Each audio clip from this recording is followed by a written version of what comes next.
मैं विकास कुमार फिजिक्स का एक टॉपिक समझाने जा रहे हैं जो कि न्यूटन ने गुरुत्वाकर्षण का सार्वत्रिक नियम दिया था। और इसके बारे में एक कहानी जानते हैं कि सर आइजैक न्यूटन ने कैम्ब्रिज विश्वविद्यालय पढ़ने के लिए 1661 ईस्वी में गया और उसके बाद कुछ समय के बाद यानी 1661 ईस्वी में प्लेग नामक एक महामारी वहाँ फैल गया, जिसके कारण वह अपने घर चले आए। और फिर क्या हुआ कि एक दिन बगीचे में वो सेब के गाछ के नीचे बैठे हुए थे और उसके ऊपर अचानक एक सेब गिरा, जिसके कारण वह चंद्रमा के अपने कक्ष में बनाए रखने के लिए उस बल को खोज निकाला। और फिर 1687 ईस्वी में उसने गुरुत्वाकर्षण का सार्वत्रिक नियम दिया, जो कि इस प्रकार है। समझाते हैं, समझने का प्रयास करना। गुरुत्वाकर्षण का सार्वत्रिक नियम।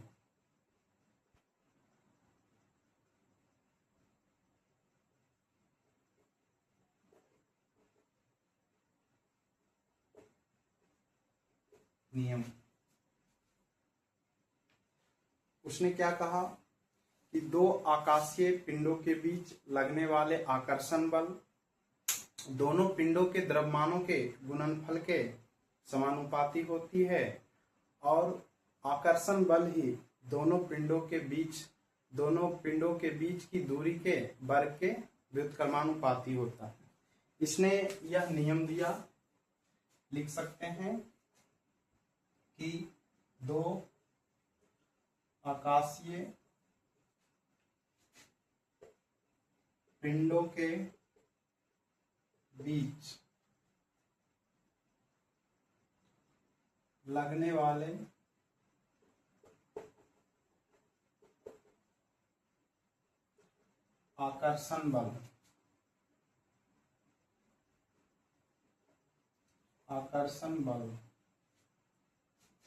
दोनों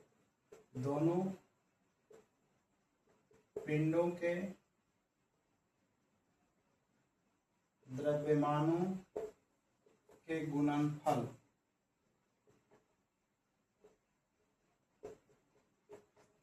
के समानुपाती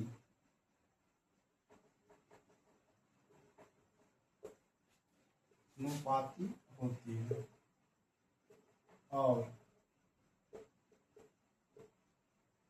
उन दोनों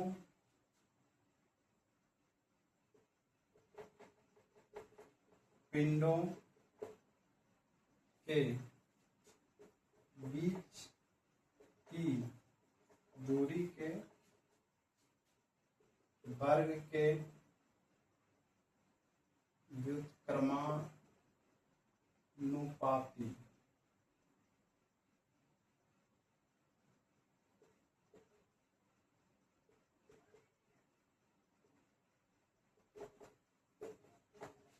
होती है।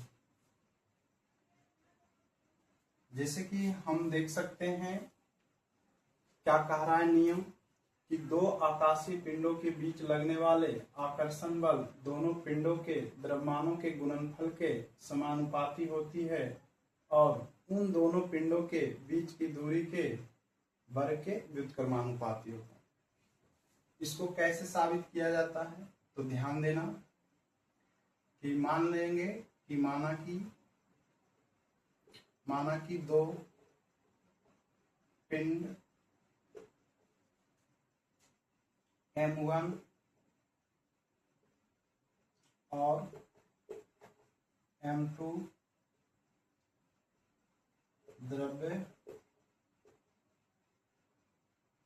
द्रव्यमान है।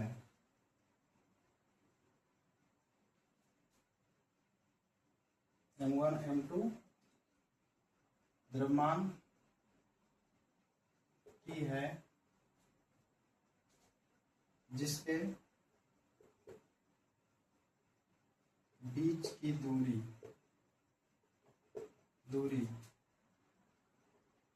R है।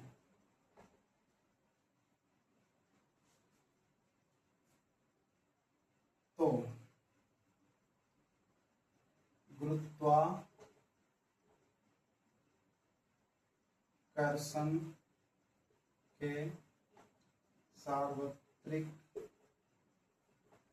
नियम से। क्या कहता है गुरुत्वाकर्षण के सार्वत्रिक नियम? कि दो आकाशीय पिंडों के बीच लगने वाले आकर्षण बल दोनों पिंडों के द्रव्यमानों के गुणनफल के समानुपाती होती है। तो लिख सकते हैं वो चीजें कि दोनों पिंडों के बीच लगने वाले आकर्षण बल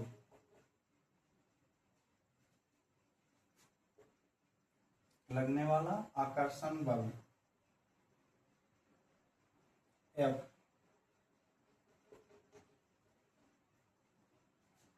दोनों पिंडों के गुणनफल के समानुपाती होती है। अर्थात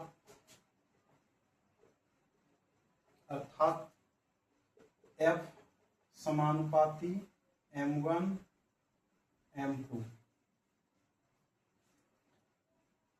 और इसको इक्वेशन 1 मान लेंगे। तथा दूसरा स्थिति में क्या रहा है कि लगने वाले जो बल है, लगने वाले आकर्षण बल जो है उन दोनों पिंडों के बीच की दूरी के वर्ग के व्युत्क्रमानुपाती होता है। तो लिख सकते हैं लगने वाले आकर्षण बल दोनों पिंडों के बीच लगने वाले आकर्षण बल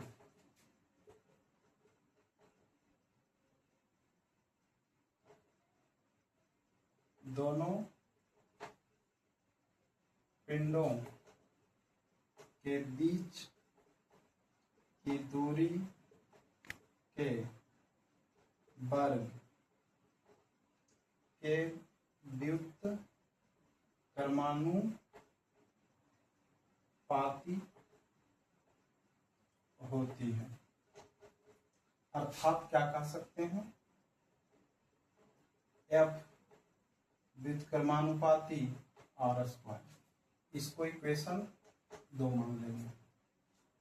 और समीकरण 1 तथा 2 को गुणा करने पर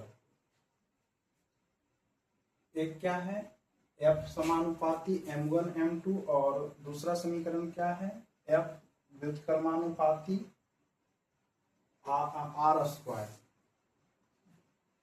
तो लिख सकते हैं इधर तो LHS में तो F गुना F ही होगा, ना कि f², क्योंकि राशि है।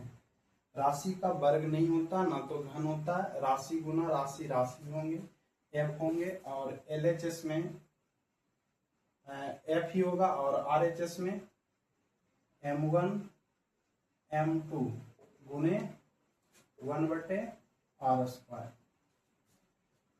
और F बराबर क्या लिख सकते हैं, बराबर नहीं, समानुपाती का साइन लगाना है। और जब समानुपाती हटाएंगे तब न्यूटन ने, है ना, एक नियतांक रखा जो कि कैपिटल G से सूचित किया जाता है। समानुपाती का साइन हटाएंगे तो G आएगा m1 m2/r²। और बल का, गुरुत्वाकर्षण बल का साई मात्रक का बात की जाए तो न्यूटन ही होंगे। तो बल का गुरुत्वाकर्षण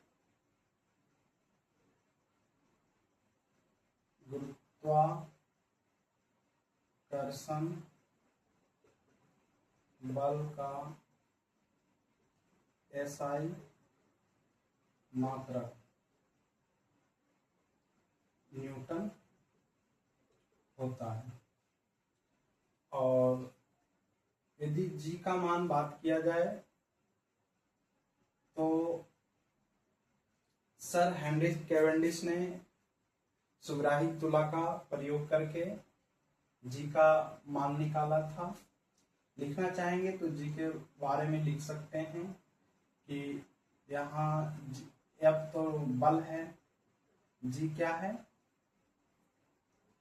G गुरुत्वाकर्षणीय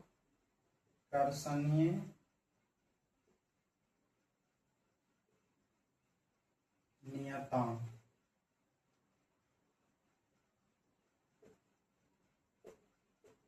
और M1 और M2 दो पिंडों का द्रव्यमान है और R उनके बीच की दूरी है। और सर हेनरिश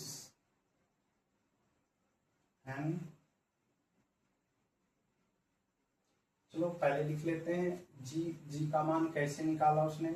तो G बराबर निकाल सकते हैं क्रॉस मल्टीप्लिकेशन, यानी F R2 का R का स्क्वायर बटे M1 और M2 नीचे चला जाएगा। तो G का मान गुरुत्वाकर्षणीय नियतांक का मान ये होंगे। और इसका यदि SI मात्रक का बात करते हैं तो G का SI मात्रक क्या होंगे, बल का तो न्यूटन होता है और दो बार त्रिज्याएं हैं तो मीटर स्क्वायर हो जाएगा बटे द्रव्यमान है तो द्रव्यमान गुणे द्रव्यमान यानी kg स्क्वायर हो जाएगा, kg का स्क्वायर। तो लिख सकते हैं G का SI मात्रक न्यूटन मीटर स्क्वायर प्रति किलोग्राम स्क्वायर। और सर हेनरी कैवेंडिश ने G का मान निकाला था 6.67 गुना 10⁻⁻11 न्यूटन मीटर स्क्वायर प्रति किलोग्राम स्क्वायर। बस यदि कहीं पॉइंट में दिक्कत आया है तो कमेंट में जरूर बताना, सुधार करेंगे। अगले बार से थोड़ा वीडियो बना रहे हैं पहली बार तो कैमरा के सामने थोड़ा हेजिटेशन होता है, शब्दों का सही से व्यवस्थित नहीं कर पाते हैं। बाकी बात ठीक है, मिलते हैं अगले नए टॉपिक में।